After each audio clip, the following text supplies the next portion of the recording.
உலக மக்கள் அனைவருக்கும் அன்பான வணக்கம்.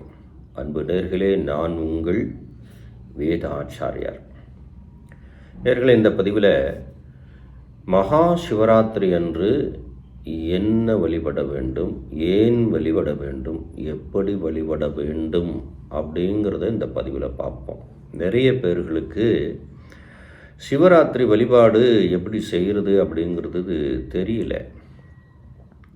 பொதுவாக சிவன் ராத்திரியுடைய கதா காலக்ஷேபங்கள் என்ன அப்படின்னு நாம் கணக்கில் எடுத்தோம்னா, ஆலகால விஷயங்களை அந்த சிவபெருமான் தன் தொண்டையிலே நிறுத்தி கொண்டு மயங்கியதாக வரலாறு. அந்த வரலாறை நாம் உற்று நோக்கினால் மகாலட்சுமி தேவி, தேவர்கள் மற்றும் பிரம்மா விஷ்ணு இவங்க எல்லாம் சேர்ந்து குறிப்பிட்ட கால நிலைகளிலே ஒரு வழிபாட்டு முறையை பெரிய வழிபாடு செய்து அவர் கண் விழித்ததாக அந்த நாளை நாம் முக்கியமாக இன்றளவும் கொண்டாடுகிறோம். ஆனால் சாஸ்திர விதிகளில் அது இல்லை. அது இன்னொரு பதிவில் நாம் விளக்கமாக பேசுவோம். பொதுவாக இந்த சிவன் ராத்திரி நாளிலே நாம் எப்படி வழிபட வேண்டும்? பொதுவாக வழிபாட்டு முறைகளில் நெய்வேத்தியங்கள் படையல்களை தாண்டி உண்ணா நிலை அப்படிங்கிற ஒன்று இருக்குது, உறங்கா நிலை அப்படின்னு ஒன்று இருக்குது. ஒன்று தூங்காமல் இருக்கணும், அதே மாதிரி சாப்பிடாமையும் இருக்கணும். இது தேவர்கள், முனிவர்கள், தெய்வங்கள் அக்காலத்தில் சிவன் ஆலகால விஷத்தால் மயங்கியதற்காக, அவரை எழுப்புவதற்காக அந்த வழிபாட்டு முறைகள் அப்படின்னு நாம் இன்றளவும் செய்கிறோம். மனித வாழ்க்கையில் என்ன தேவை இருக்கு? ஒருவர் மயங்கி இருக்கிற சிவன், இந்த பிரபஞ்சம், இந்த அண்டம் முழுக்கும் அவர் தான். ஏன் வழிபடணும், அது எதற்காக அப்படிங்கிற அறிவியலோடு பொருத்திய உண்மைகளை நான் வேறு ஒரு பதிவில் தொடர்ந்து உங்களுக்கு சொல்கிறேன். இந்த பதிவில் சிவன் ராத்திரி அன்னைக்கு நாம் ஏன் வழிபட வேண்டும், எப்படி வழிபட வேண்டும், உண்ணாமல் இருப்பது எதற்கு, உறங்காமல் இருப்பது எதற்கு அப்படிங்கிறத இந்த பதிவில் பார்ப்போம். ஏன்னா நிறைய பேருக்கு தெரிகிறதில்லை. சிவன் வழிபாடுனா இன்றைக்கி என்ன நினச்சிக்கிறா அப்படின்னா, தூங்கக்கூடாது, அதே மாதிரி நாம் சாப்பிடவும் கூடாது. இது எல்லாரும் தெரிஞ்சு வச்சுருக்காங்க, அதில் ஒரு மாற்றம் இல்லை. ஆனால் இரவெல்லாம் கூத்தாடுகிறார்கள்,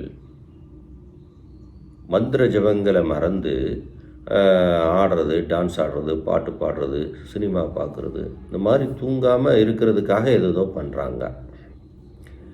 அது முழுமையான சிவன் ராத்திரி வழிபாடு அல்ல. அது மாதிரி கூத்தாடுகின்ற அந்த கூத்தெல்லாம் செய்யக்கூடாது.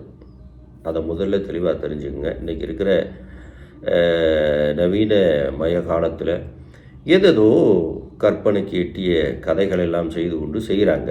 அது வேத விதிகளில் இல்லை. சரி, இப்போ எப்படி ஏன் வழிபட வேண்டும்? அந்த நாளிலே புதிய மாற்றங்கள் ஏற்படுகிறது. இதுதான் இன்றைக்கி இருக்கிற அறிவியலாளர்கள் கூட, விஞ்ஞானிகள், ஞானிகள், இவங்க எல்லாமே அந்த ஒரே பாதையில் ஒரு கூட்டில் மையப்புள்ளியாக வைப்பது அதுதான்.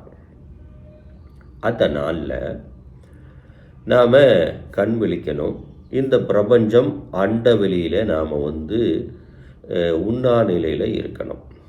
இப்போது வழிபாட்டு முறைகளில் வீட்டில் இருக்கக்கூடிய பெண்கள் ஏதாவது ஒரு தேவையை கருதி, கல்யாணம் நடக்கணும், நான் ஒரு செல்வ செழிப்போடு இருக்கணும், என் தேவையை கருதி நான் சிவராத்திரி வழிபாடு செய்கின்றேன் அப்படின்னு நிறைய பேர் போகிறாங்க. மன நிம்மதியை தேடியும் போகிறாங்க.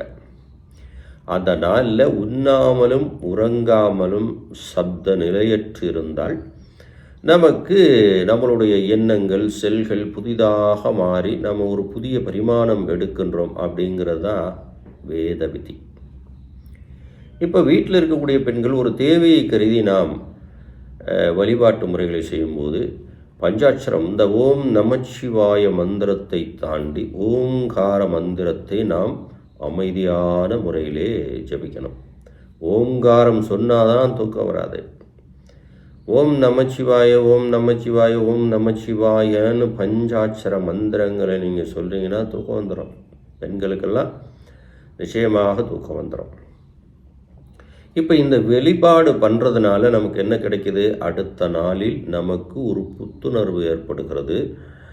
மனதினிலே புதிய மாற்றம் ஏற்படுது. இது மனிதனுக்கு மட்டுமல்ல, இயற்கை, மரம், செடி, கொடி, பூச்சி, எறும்பு எல்லாத்துக்கும் உண்டும். அந்த நாளிலே உண்ணாமல் நாம் பிரபஞ்சத்தோடு கலந்திருக்கணும். அதை வெட்ட வழியில் இருக்கணும். ஆனால் அதற்கான வாய்ப்பு இல்லை. அப்போ வீடுகளுக்குள்ளே இருக்கும்போது நாம் சாதாரண தூய்மையான ஒரு துணியால் ஆன ஒரு விரிப்பை விரித்து அதன் மேல் உட்கார்ந்து நாம் அசைவற்ற நிலையில் ஓங்கார மந்திரம் ஜபிக்கணும். இப்போ பெண்கள் ஜபிக்கும்போது இளநீரை நெய்வேத்தியமாக படைக்கலாம். பெண்கள் அப்படி படைக்கும்போது அவர்களுடைய வாழ்க்கை இனிப்பாக மாறுகிறது. ஒரு மகிழ்ச்சி உருவாகிறது அப்படிங்கிறது வச்சுக்கிடலாம். இப்போ பெரியவர்கள் ஆண்கள் அது மாதிரி வெளிப்படும்போது நெய்வேத்தியமாக ஏதாவது ஒரு இனிப்பு பதாகையை வைத்து கொள்ள வேண்டும். இப்படித்தான் நம்மளுடைய முன்னோர்கள் சொல்லியிருக்காங்க. இப்போ இப்படி பண்ணும்போது ஒரு செல்வ செழிப்பு ஏற்படுகிறது அப்படிங்கிறது ஐதீகமாக சொல்லப்படுகின்ற உண்மை. சாஸ்திர விதிகளில் இப்படி இல்லை. சாஸ்திர விதிகளில் என்ன சொல்லுது அப்படின்னா, அந்த இரவு நாளிலே அந்த சொல்லுகின்ற அந்த பர்டிகுலர் அந்த ஒரு நாளிலே இரவு முழுவதும் உணவை எடுத்துக்கொள்ளாமல் உறங்காமலும் நாம் அசையாமல் ஓரிடத்தில் அமர்ந்து சிலையாக மாறி ஓங்கார மந்திரத்தை மனதால் ஜபித்து கொண்டிருந்தால் அடுத்த நாளில் புது உலகமாக புத்துணர்ச்சியாக நாம் எடுக்கின்ற பரிமாணம் நம்மளுடைய தரத்தை உயர்த்தும் விதமாக இருக்கும் என்பதுதான் விதி. இது மாதிரியான வழிபாட்டு முறைகளில் கூத்தாடுவது, டான்ஸ் ஆடுவது, ஒரு நிகழ்ச்சியை பார்ப்பது, கூட்டமாக கூடி பாட்டு பாடுவது இது உண்மை அல்ல. அது விழாக்கோலமாக மக்கள் மனதை மாற்றிக்கொண்டிருக்கிறார்கள். அது உண்மை அல்ல. நான் சொல்லுகின்ற விஷயத்தை கடைப்பிடித்து சிவராத்திரி வழிபாடை அற்புதமாக செய்யுங்கள். உங்களுடைய வாழ்க்கையில் புதிய பரிமாணம் ஏற்படட்டும். புதிதாக நீங்கள் சிந்தியுங்கள். புதிய தொழிலை தொடங்குங்கள். மகிழ்ச்சியாக இருங்கள். நினைத்தது நடக்கும் உங்களுடைய வாழ்க்கையில். சிவராத்திரி வழிபாடை பற்றி நிறைய பேசலாம்.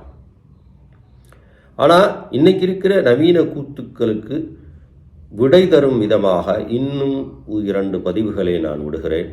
முதலில் வழிபாடு செய்கின்ற முறையை இந்த பதிவை பார்த்து இதுபோல செய்யுங்கள். உங்களுடைய வாழ்க்கையில் வெற்றியும் மகிழ்ச்சியும் வரட்டும் என்று சொல்லி இன்னொரு தகவலுக்காக காத்திருங்கள்.